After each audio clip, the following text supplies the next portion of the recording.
So there is a former Shortland Street actor. His name is Will Alexander. He has come out in the last 24 hours saying he is going to go on a hunger strike. I think we'll play this from his Facebook page because this gives more detail as to what and why. And I have to say, if you're watching from the start of the show and you heard me say I have reservations, I have no reservations around why he wants to make a statement. But when we get to the end of this little clip, I'll tell you why I have reservations. This is Will Alexander from this weekend at a protest in Christchurch, I think.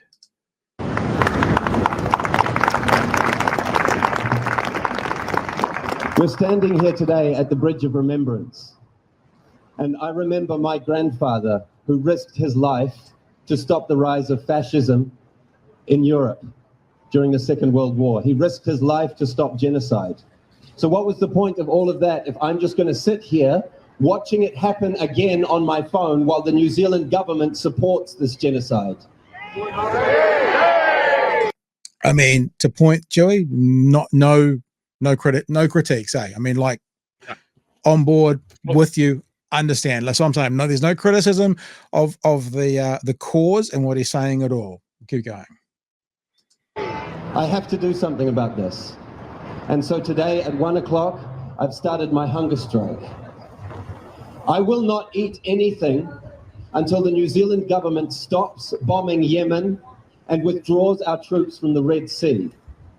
I will not eat anything until the New Zealand government stops Raycon, a company in New Zealand, from manufacturing bomb parts that are used in Israel's genocide.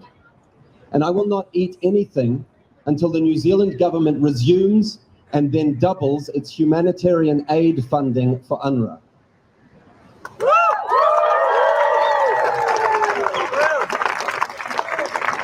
And if the government doesn't do these things, then I might soon be dead, like these people.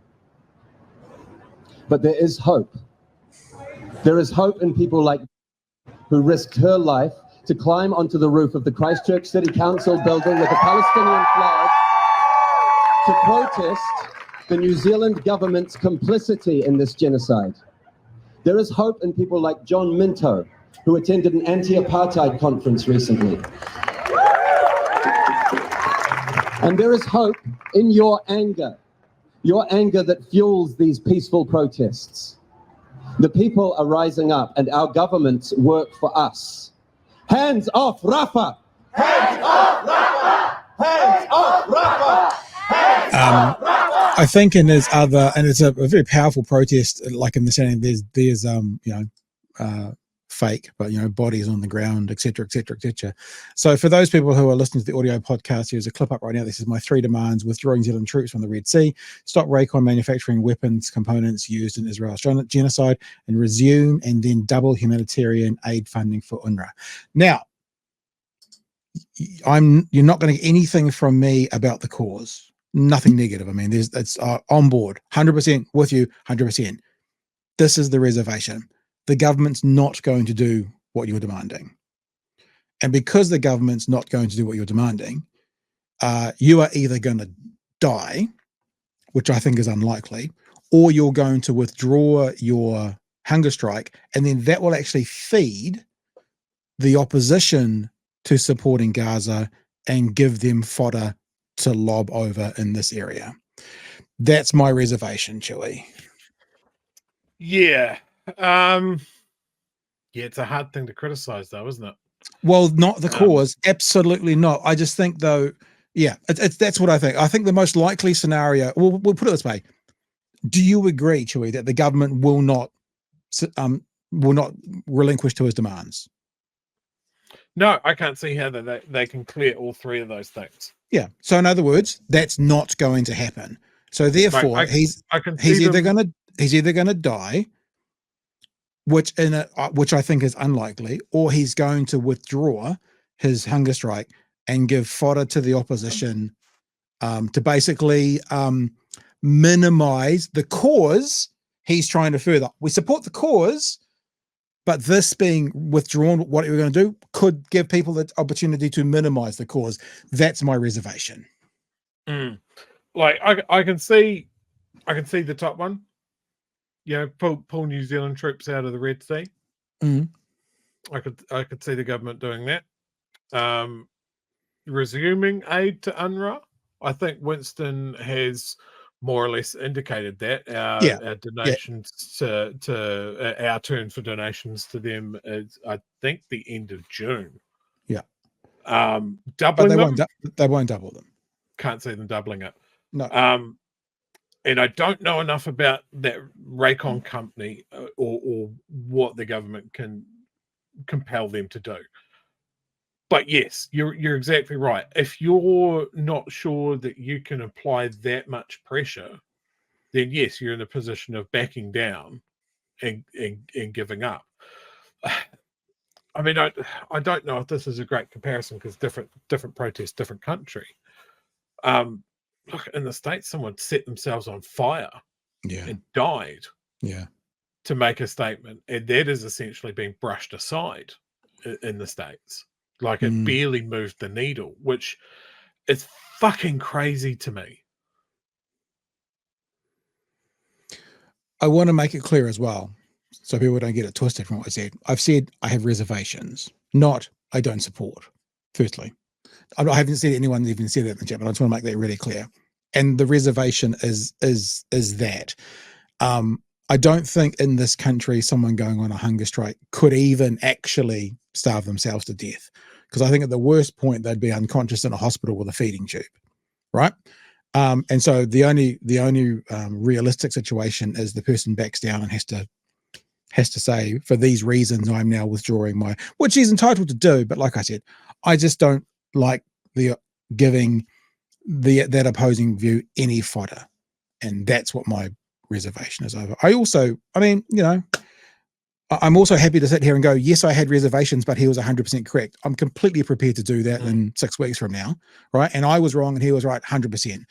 But yeah, I've said it 3 times now. I can't be much clearer about why. And I just wonder, and I hope that this does some way towards the cause that he is fighting for, that we're all actually fighting for on most levels, all of us that are watching this at least pretty much.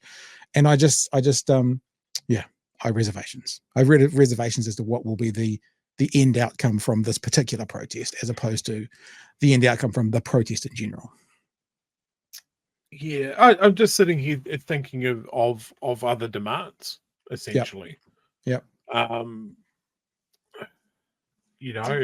What about a single demand that we immediately increase our refugee intake of, even say, orphans from the area that have family here in New Zealand? I was reading a story about that earlier this afternoon.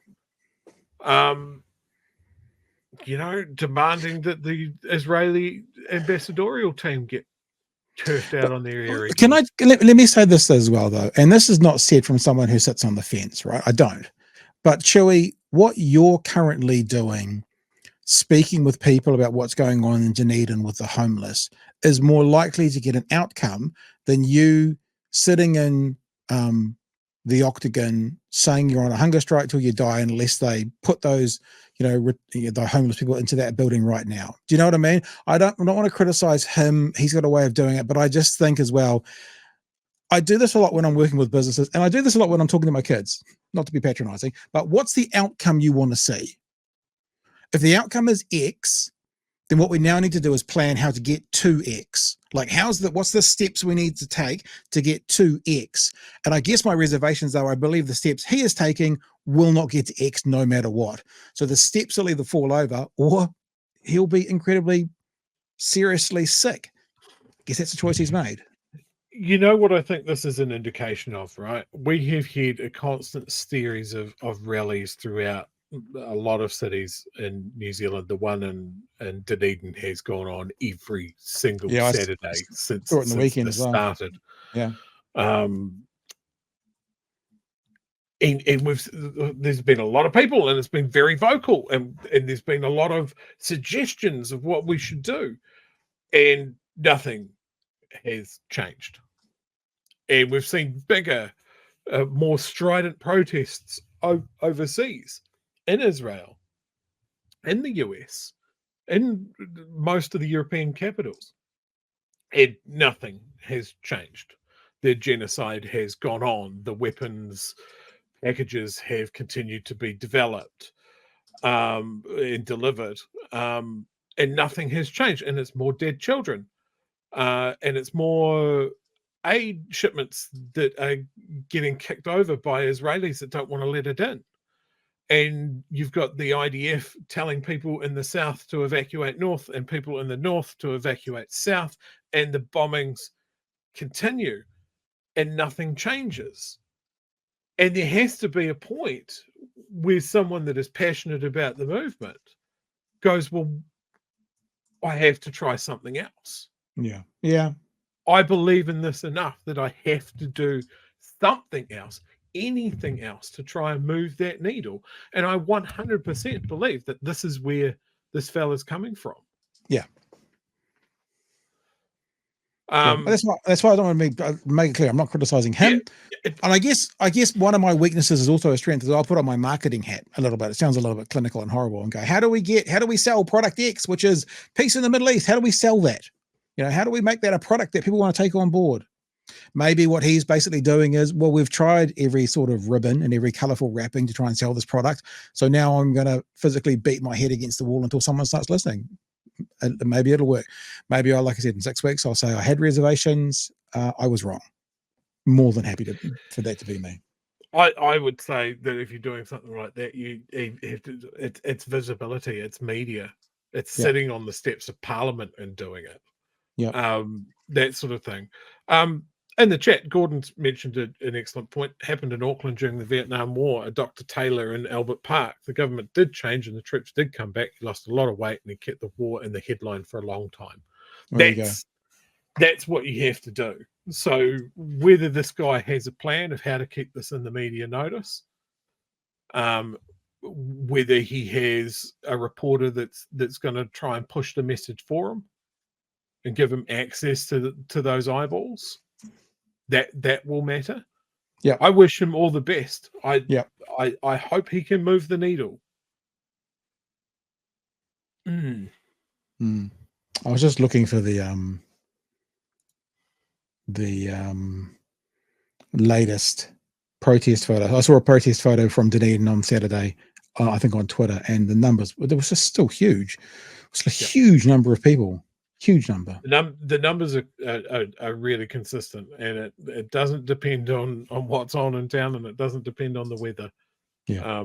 It is consistent. A friend of mine was actually asked to speak at one of them, and he's like, I don't speak in front of people, and I wrote my first speech, and he goes, I think 15 pages is too long, and I'm like, yes, dude. Yes, it is. Maybe so. But it's one of those things. Like I have it here. Like it is so monstrous, and you feel so powerless that it's either 15 pages of why it's so horrible and why it needs to stop, and here are all these justifications, and here's the history of what's going on, and rah rah rah, or it's just grab the mic and scream. Yeah, because words are hard, and they don't.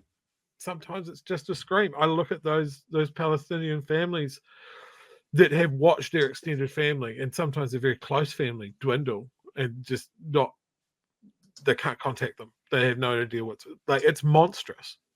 It's absolutely monstrous in a way that nobody in this country really has a concept of. Like, imagine a New Zealand city just disappearing, bit by bit, just dropping off social networks that never answer their phone again. Just crazy. And then of course the Palestinian experience is that most of them are children. Yeah. Just mad. All right, I can't find the photos, so you'll just have to believe me that the numbers were pretty massive. Okay. Yeah, look, good luck to the man.